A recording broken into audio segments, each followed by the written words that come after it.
जब कच्चा तेल आप सस्ते में खरीद रहे हो तो डीजल पेट्रोल के दाम क्यों नहीं घटाते? जो सस्ते भाव में किसानों से सब्जी खरीद रहे हैं, सस्ते भाव में किसानों से ऑयल सीड खरीद रहे हैं, सस्ते भाव में किसानों से आलू खरीद रहे हैं, सस्ते भाव में किसानों से घी खरीद रहे हैं, और वही चीजें हमको महंगे भाव में बिक जाती। कच्चे तेल में 27% की कमी हो जाती है मई 2023 में मई 2022 की तुलना में। 1 पैसे की कमी का पेट्रोल और डीजल आपको और मुझे सस्ता नहीं मिलता।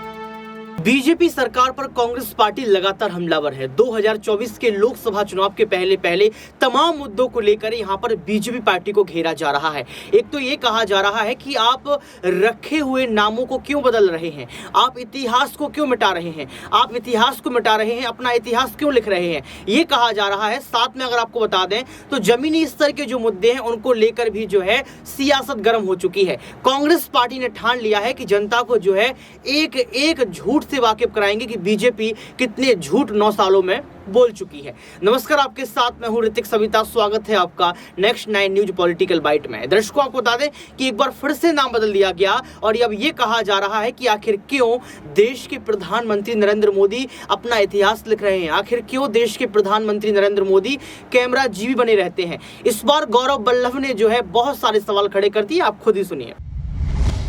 जब कच्चा तेल आप सस्ते में खरीद रहे हो तो डीजल पेट्रोल के दाम क्यों नहीं घटाते? क्योंकि आपको वो घटाने नहीं है, आप वो घटाना नहीं चाहते। आपके मन में ये है कि ये पूरा फायदा मैं लूं। जब किसान से सब्जी, आलू, घी, ऑयल सीड्स ये सस्ते में मिल रहा है तो आप रेगुलेट क्यों नहीं करते कि जब सब्जियां 20% की कमी किसान से 20% कम भाव में खरीदी जाती है और वही सब्जी हमको 3.5% ऊंचे भाव में बिक जाती है, ऐसा क्यों? तो इधर गवर्नमेंट की इंटरफेरेंस चाहिए ना, वो तो मूक दर्शक बने हुए बैठे हैं। तो क्या ये प्रोसेस है डबलिंग ऑफ फार्मर्स इनकम का? टेक्सटाइल का आपको उदाहरण देता हूं कि 8.2% होलसेल मार्केट में टेक्सटाइल के भाव गिर जाते हैं और हमारे लिए जो साधारण कपड़े जो हम और 140 करोड़ लोग देशवासी पहनते हैं उसके दाम 6.6% से बढ़ जाते हैं। और सरकार इंटरवेंशन क्यों नहीं करती है? सरकार चाहे तो इमीडिएटली क्या पेट्रोल डीजल के दाम इसी अनुपात में कम नहीं किए जा सकते? तो ये सीपीआई भी यहाँ पे 0 हो जाएगा या नेगेटिव आ जाएगा। जब आपका कच्चा तेल आप सस्ते में खरीद रहे हो और आप पेट्रोल और डीजल के दाम भी आप उसी अनुपात में कंज्यूमर्स के लिए कम कर दोगे तो ये सीपीआई भी नेगेटिव में आ जाएगा। आप जब सब्जियां के भाव घटे हैं तो आपको इंटरफेयर करके उन बिचौलियों के बीच में इंटरफेयर करना पड़ेगा जो सस्ते भाव में किसानों से सब्जी खरीद रहे हैं, सस्ते भाव में किसानों से ऑयल सीड खरीद रहे हैं, सस्ते भाव में किसानों से आलू खरीद रहे हैं, सस्ते भाव में किसानों से घी खरीद रहे हैं, और वही चीजें हमको महंगे भाव में बिक जा रही है।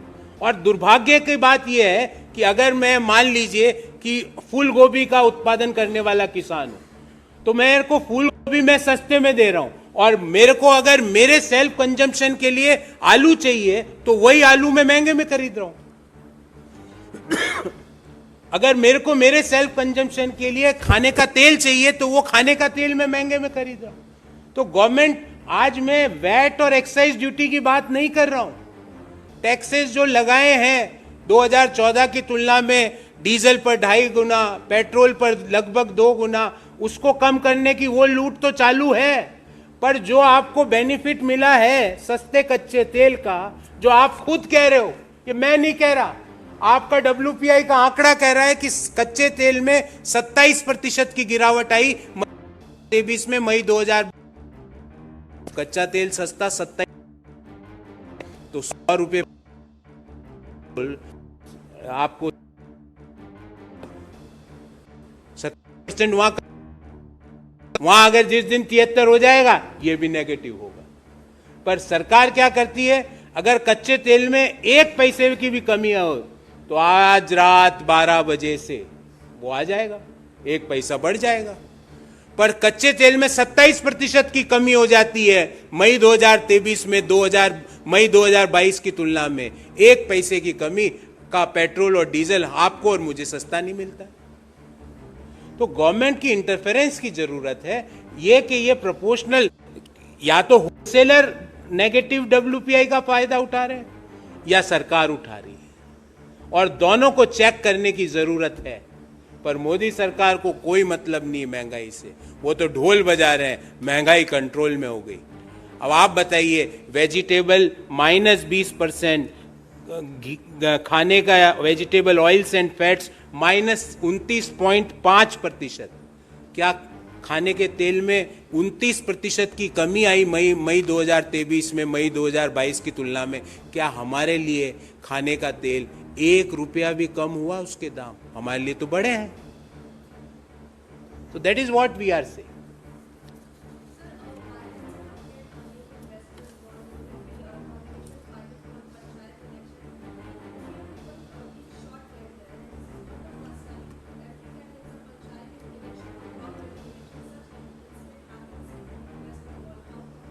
See, any kind of violence at any level, we condemn that.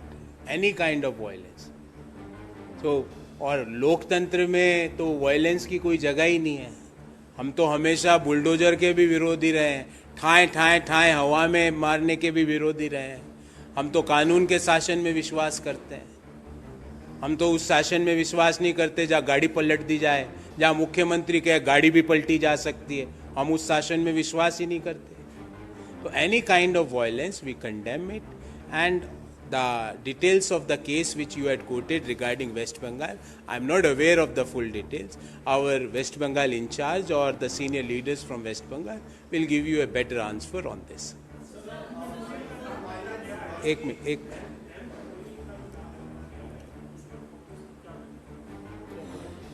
Nehru memorial के नाम बदलने से एक व्यक्ति ने एक बार पुनः अपना छोटेपन का प्रदर्शन किया है, और मैं उनको उन्हीं के नेता का एक वाक्य याद दिलाना चाहता हूं कि छोटे मन से कोई बड़ा नहीं बन सकता। जो व्यक्ति दूसरों का नाम मिटा के खुद का नाम आगे करना चाहता है, भारत की संस्कृति और भारत के लोग ऐसे लोगों को महान और बड़ा नहीं मानते। पिछले 59 साल से नेहरू मेमोरियल लाइब्रेरी एक मैं कहता था सारे थिंक टैंक और सारे रिसर्चर्स के लिए एक हब था, जहाँ पे अद्भुत किताबें, अद्भुत लिटरेचर रखा जाता था। लोग उसका प्रयोग करते थे लोकतंत्र की मजबूती के लिए, संविधान की मजबूती के लिए, जो हमारी स्पिरिट ऑफ डेमोक्रेसी है उसकी मजबूती के लिए उन चीज़ों का प्रयोग किया जाता था, और उन चीज़ों को पढ़ पढ़ के लोग आगे उसको नेक्स्ट जनरेशन को पास ऑन करते थे। पर एक व्यक्ति को लगा कि मैं पंडित जी का नाम वहाँ कैसे रहने दूँ, क्योंकि मुझे तो पंडित जी के नाम को हटाना है, पर 140 करोड़ लोगों के दिल में जो पंडित जी का नाम लिखा जा चुका है उसको कैसे हटाओगे? और ये सब करके मैं उन व्यक्ति को कहना चाहता हूँ, ये सब तुच्छ और छोटी हरकतें करके आप पंडित जी का नाम और बढ़ा रहे हो। आप पंडित जवाहरलाल नेहरू, जो भारत के शिल्पकार हैं, जिसको आने वाले 1000 साल तक भारत का शिल्पकार माना जाएगा, आपके नाम बदलने से कुछ नहीं होगा। आधुनिक भारत के निर्माता है, जिन्होंने भारत जहां आज खड़ा है उसका सपना उन्होंने 1947 में देखा। उन्होंने भारत को जब संभाला, जब भारत के पास निर्माण करने की, सुई के निर्माण करने की क्षमता नहीं थी। वहां से लेकर वो बड़े बड़े dam, all India institute of medical sciences, IITs, IIMs, IISCs, बड़े बड़े रिसर्च इंस्टीट्यूशंस, DRDO, इस जो हमारा इसरो, ये सारी चीजों की परिकल्पना पंडित नेहरू ने की। पर आपको लगता है उनका नाम हटा दो, उनका नाम काट दो। ये नाम तो आप दीवार से तो काट सकते हो, क्योंकि बहुमत में आपकी सरकार है। सरकार का जो पंडित जी ने लोकतंत्र बनाया था और लोकतंत्र में ही सारी शक्तियों को निहित किया था, उस लोकतंत्र को की रक्षा का दायित्व आज आपके पास है। इसलिए आप नाम तो काट सकते हो वहां से, पर 140 करोड़ देशवासियों के दिल में पंडित जवाहरलाल नेहरू, लाल बहादुर शास्त्री, इंदिरा गांधी, राजीव गांधी, पीवी नरसिम्हा राव, मनमोहन सिंह, इनका नाम जो लिखा हुआ और इनका जो कंट्रीब्यूशन है, और अटल बिहारी वाजपेयी जी आल्सो, हम तो उनका भी नाम लेते हैं, क्योंकि आप तो उनका भी नाम काटना चाहते हो। क्योंकि आप जब कहते हो 2014 से पहले कुछ नहीं हुआ, तो उस समय 7.5 साल तो वाजपेयी जी का शासन था, आप तो वाजपेयी जी का भी नाम काटना चाहते हो। पर हम किसी प्रधानमंत्री का इस तरह अपमान नहीं करते।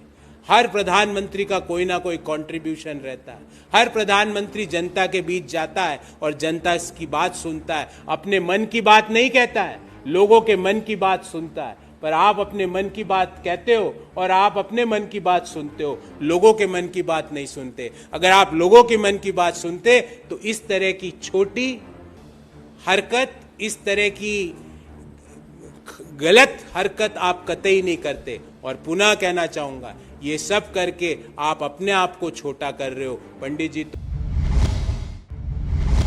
तो सुना आपने इस वीडियो को सुनने के बाद आपको पता लग गया होगा कि हकीकत क्या है, सच क्या है।